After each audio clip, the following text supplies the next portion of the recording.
প্রিয় ছাত্রছাত্রী, আজ আমরা যে বিষয়ের উপরে শিখব সেটা হলো বিভিন্ন খেলায় কতজন খেলোয়াড় যুক্ত থাকে।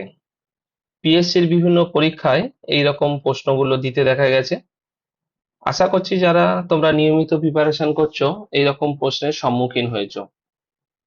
আমি তোমাদের মনে রাখার জন্য খেলোয়াড়দের সংখ্যা লিখে দিয়েছি এবং খেলাটার ছবি দিয়ে দিয়েছি। তোমরা চেষ্টা করবে যে এই খেলার সাথে খেলোয়াড়ের যে সংখ্যার যে ম্যাচিং, ছবিটার সাথে সংখ্যাটা মনে রাখার চেষ্টা করবে। তাহলে তোমরা যখন পরীক্ষা হলে যাবে, মুখস্থর আর দরকার থাকবে না। তোমাদের চোখ বলে দেবে যে হ্যাঁ, এই খেলার সাথে এতজন খেলোয়াড় যুক্ত ছিল। আজকের আমাদের টপিকস বিভিন্ন খেলা ও খেলোয়াড়ের সংখ্যা। তোমরা সকলে জানো ফুটবল খেলায় কতজন খেলোয়াড় থাকে?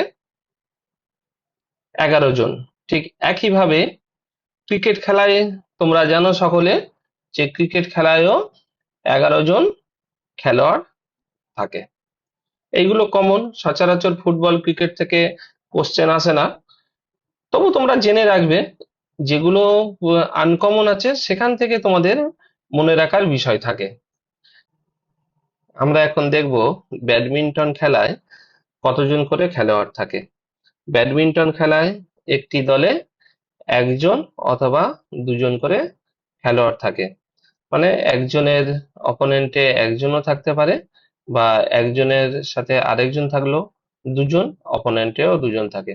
তাহলে ব্যাডমিন্টন খেলায় একজনের বিরুদ্ধে আরেকজনও খেলতে পারে, অথবা দুজনের বিরুদ্ধে দুজনও খেলতে পারে। ওই জন্য এক একটা দলে কতজন খেলোয়াড় থাকেন যদি প্রশ্ন আসে, তোমরা বলবে একজন বা দুজন। অপশন যা আছে সেইভাবে দেখবে। যদি বলা থাকে একজন, তোমরা এক দেবে। যদি বলা থাকে দুজন, দুই দেবে। আর যদি বলা থাকে একজন অথবা দুজন, তাহলে ওইটাই হবে সঠিক উত্তর। বেসবলটা একটু ভালো করে মনে রাখার চেষ্টা করবে। বেসবল খেলায় 9 জন খেলোয়াড় থাকে। এটা অনেক পরীক্ষায় এসেছে এবং আগামী দিনেও পরীক্ষায় আসবে। বেসবলে তাহলে খেলোয়াড়ের সংখ্যা কত হলো? 9 জন। বাস্কেটবলটাও গুরুত্বপূর্ণ। বলে খেলোয়াড়ের সংখ্যা 5 জন। এটাও মনে রাখার চেষ্টা করবে। বিলিয়ার্ডস, এটাকে স্নুকারও বলা হয়। এখানে প্রত্যেক দলে একজন করে খেলোয়াড় থাকে। এখানে একটা বলে রাখি, বিলিয়ার্ডস বা স্নুকার এর এর সাথে পুল খেলাটাও যুক্ত, একই রকম দেখতে খেলায়, তবে সামান্য একটু তফাৎ আছে। তোমাদেরকে বলে রাখি, বিলিয়ার্ডস এর যে বোর্ড হয় সেখানে পকেট থাকে না, আর 3টে বল থাকে। আর স্নুকারের ক্ষেত্রে 6টা পকেট যুক্ত হয়, আর সেখানে 22টা বল থাকে। 15টা বল, 6টা অবজেক্ট আর একটা কিউব থাকে। আর যদি পুলে তোমরা যাও, 15টা বল থাকে। অনেকে এই 9টি বল নিয়েও খেলে। তাহলে বিলিয়ার্ডস, স্নুকার বা পুল যাই বলুক কেন, তোমরা জানবে যে একজন করে খেলোয়াড় থাকে। আর পুল খেলায় পকেটের সংখ্যা হয় 6টা। আর স্নুকারে পকেটের সংখ্যা হয় 6টা, কিন্তু বিলিয়ার্ডসে পকেটের সংখ্যা নেই, উইদাউট পকেট। বক্সিং তোমরা জানো সকলে, বক্সিং 1:1 খেলা হয়, একজনের অপোনেন্ট আরেকজন থাকে। তাহলে বক্সিং খেলায় খেলোয়াড়ের সংখ্যা কত? 1। তাস, ব্রিজ, ব্রিজ বলা হয়। ব্রিজ তোমরা দেখে থাকবে, তাস খেলা পাড়ায়, মোড়ে, বিভিন্ন জায়গায়, ক্লাবে বিভিন্ন জায়গায় তাস খেলে। মোট 4 জন, দুজন দুজন হাতে থাকে। তাহলে এক একটা দলে দুজন করে খেলোয়াড়। পরীক্ষায় আসে যে ব্রিজে খেলোয়াড়ের সংখ্যা কত? 2। দাবা, দাবাতে একজনের বিরুদ্ধে আরেকজন খেলে। দাবায় প্রতি দলে কতজন করে খেলোয়াড় থাকে? বলবে যে একজন। গল্ফ, গল্ফে হচ্ছে কি অনেক ব্যক্তি একসাথে প্রতিদ্বন্দ্বিতা করে গল্ফ খেলায়। যদি বলে কতজন খেলোয়াড় থাকেন এক একটা দলে, ও বলবেন যে অনেক ব্যক্তি একসাথে প্রতিদ্বন্দ্বিতা করেন। একইভাবে জিমন্যাস্টিকে এখানে দল বলে খেলা হয় না, দলবদ্ধ খেলা নয়, এটা ইন্ডিভিজুয়াল খেলা। এখানে প্রত্যেক দলের প্রশ্ন নেই, এখানে প্রত্যেকে প্রত্যেকের মতো প্রতিদ্বন্দ্বিতা করতে থাকে। ফুটবল, ক্রিকেটের মতো হকিও, হকিতে প্রত্যেক দলে 11 জন করে খেলোয়াড় থাকে, এটাও দলবদ্ধ খেলা। ল্যাক্রোস, মনে রাখবে ল্যাক্রোস খেলায় 10 জন করে খেলোয়াড় থাকে। ল্যাক্রোস খেলায় এক একটা দলে 10 জন করে খেলোয়াড় থাকে। নেটবল, নেটবলটা ভালো করে মনে রাখবে, এক একটা দলে 7 জন করে খেলোয়াড় থাকে নেটবলের ক্ষেত্রে।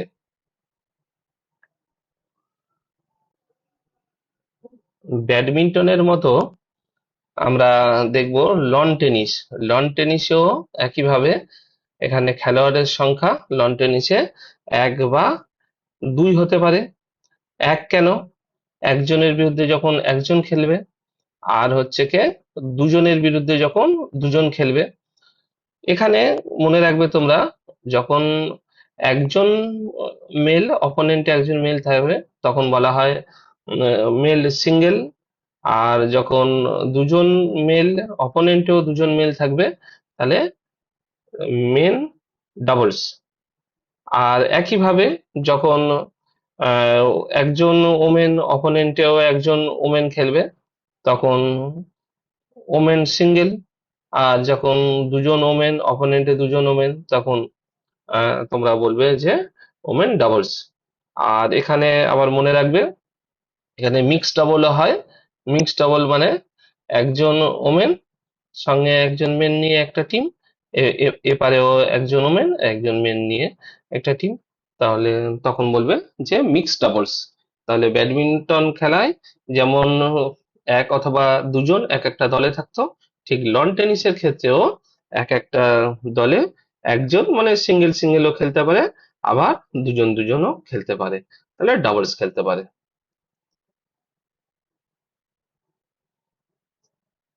Table tennis, table tennis lawn টেনিসের মতো একজন বা দুজন করে এক একটা দলে খেলোয়াড় থাকে, মানে সিঙ্গেলও হতে পারে আবার ডবলও হতে পারে। রাগবি বা রাগবি ফুটবলও বলা হয়, এক্ষেত্রে খেলোয়াড়ের সংখ্যা 15 জন। এইটাকে রাগবিটাকে একটু ভালো করে মনে রাখবে। ভলিবল পরীক্ষায় এসেছে, ভলিবলে এক একটা দলে খেলোয়াড়ের সংখ্যা কত, তোমরা বলবে 6 জন। ওয়াটার পোলো, ওয়াটার পোলো গুরুত্বপূর্ণ, এক একটা দলে 7 জন করে খেলোয়াড় থাকে ওয়াটার পোলোর ক্ষেত্রে। এটাও বেশ গুরুত্বপূর্ণ, পোলোতে কজন খেলোয়াড় থাকে, এক একটা দলে 4 জন করে খেলোয়াড় থাকে। আজকের ভিডিওটা এখানেই আমরা শেষ করব। তোমরা একটু খেলোয়াড়ের সংখ্যাগুলো, খেলার সাথে ছবিগুলো আমি দিয়েছি লিঙ্ক করে মনে রাখার চেষ্টা করবে।